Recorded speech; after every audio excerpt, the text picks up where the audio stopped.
Guys चलतु आज बनैबा beams भजा। बीम्स तो खाइबा ପାଇଁ बहुत टेस्टी आउ हेल्दी भी। शीत दिन तो आपण माने जानिथिबे सब प्रकार वेजिटेबल्स मिलता है, ता भीतर तो बीम्स गोटे। आउ शीत दिन तो बीम्स रे हमें सब बने खाइबा ना। चलतु स्टार्ट करबा बीम्स भजा। एठी मो बीम्स किछि नेछि आउ सेतरे चारटा को काटी देकी ताको भलो भाबे धोई देकी कड़कारे ताको सब पकई देली।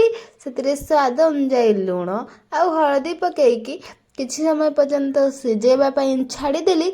जेमती से सिझी गला ताको सब काढ़ी आनिकी से कड़कारे तेल पकईली।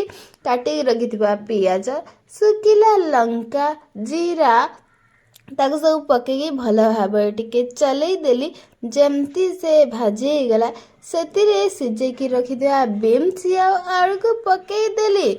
आउ केते शीघ्र बनीगला हमर बीम्स भजा। आपण माने तो देखिदेले, जल्दी जल्दी आपण माने भी बनाई खान। आपण माने एमती इजी आउ टेस्टी रेसिपी देखिबा ପାଇଁ सब्सक्राइब कर दियंतु।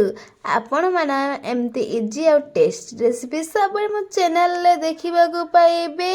सब्सक्राइब करबा सहित लाइक आउ कमेंट करंतु। आपण मानु केमती वीडियो लागुची मते कमेंट रे कहंतु। पुणी देखाब आपण मानक सहित गोटे नेक्स्ट इजी रेसिपी रे। Bye bye guys, bye bye bye bye.